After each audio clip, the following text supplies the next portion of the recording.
Hey, what's going on, guys? So today we're doing some super early preseason decoy rigging of my duck floater decoys. You can see they're all over the place. So today we're using the Rigemright do-it-yourself kit. I already did get into the package, and I looked up on YouTube, see if I could find a video on how to do this, like a tutorial, to make sure I wasn't missing anything. Now there was not one, so that, I guess, is why I'm making this video. It is self-explanatory. It's pretty simple, but I can see where some people might run into questions or have trouble figuring out how to do it. So basically, this kit comes with 300 feet of 400-pound monofilament. This spool here, I got it in black. It's going to come with 36 stainless steel swivels. They're basically just big fishing snap swivels. 75 nickel-plated brass crimps. They're just little black crimps, easy enough. And then also 3 carabiners to put all your rigs on to keep them together. Alright, so the tools you're going to need are pretty easily found typically in your garage or something like that, just around the house, besides the kit, of course. Again, you're going to want your monofilament line, your snap swivels, your crimps, and then your carabiners. Your carabiners are not necessary for assembling your rigs, but you're going to want to have them close to put your rigs away afterwards. Next, a tape measure helps. You can guesstimate it if you really need, but it's not a huge deal if you don't have a tape measure. Next, these are just pruners, but you're going to need something to cut your decoy line with. Stay away from Mom's Good fabric scissors. It's how you get in trouble. But a knife or some scissors or bolt cutter, something like that will be just fine too. Next, you're going to need a electrician's crimping tool.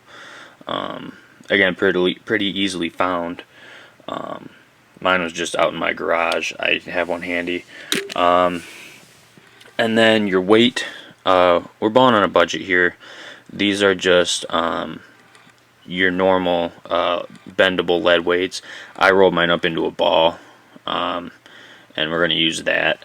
It is what it is. Like I said, we're balling on a budget. It's what I had.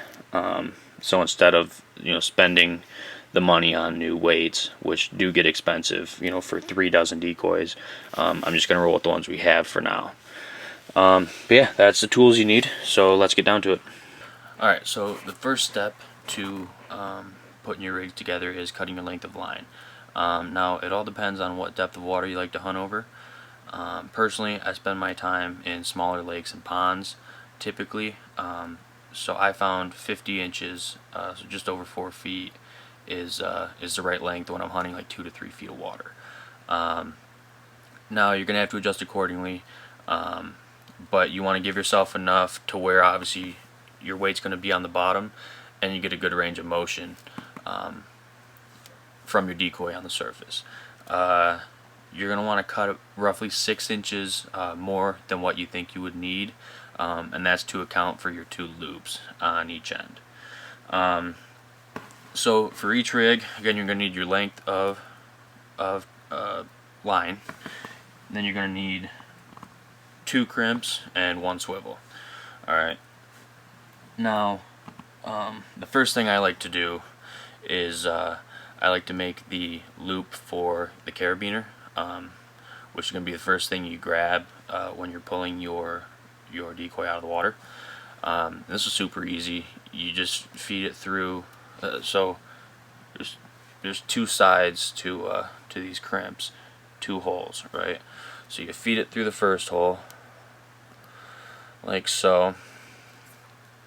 Pull it out a little ways, feed it back through the other hole. So you got your loop like this. I like it like 2 to 3 inches long, but it's all personal preference.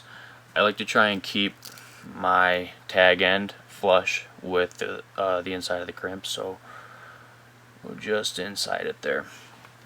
Next, you're going to take your crimping tool and you're going to crimp both sides of the crimp. So you crimped one side there, and then you're going to move it down to the other side, crimp again, right?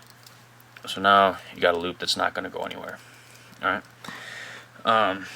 So the next thing you're going to do, you're going to take your other end, take your swivel, and you throw it on there and you forget about it. Alright.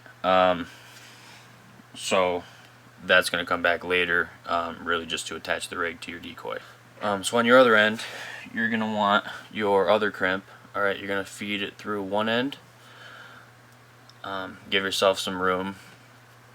You're going to feed it through the through your weight, and then you're going to feed it back through the other end of the crimp. Okay. Now, again, I like to keep it flush, or as close to flush as possible, with the crimp. Now, you pull on your working end, and I like to get it as small as possible around the weight.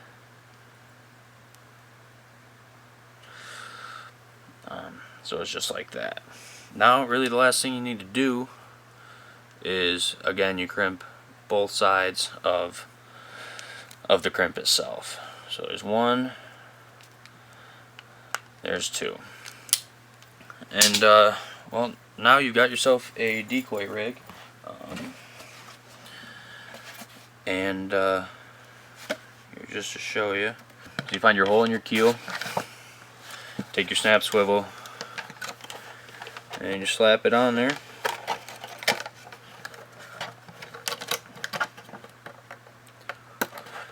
And boom, you got yourself a Texas rig. So your weight on one end, you throw it in the water, and it's going to figure itself out just like that. That's going to be paint. So yeah, that's really it. Again, it was simple enough. And I hope I answered some people's questions on how to do this. So yeah, hey, I appreciate you guys watching, and we'll see you in the next one.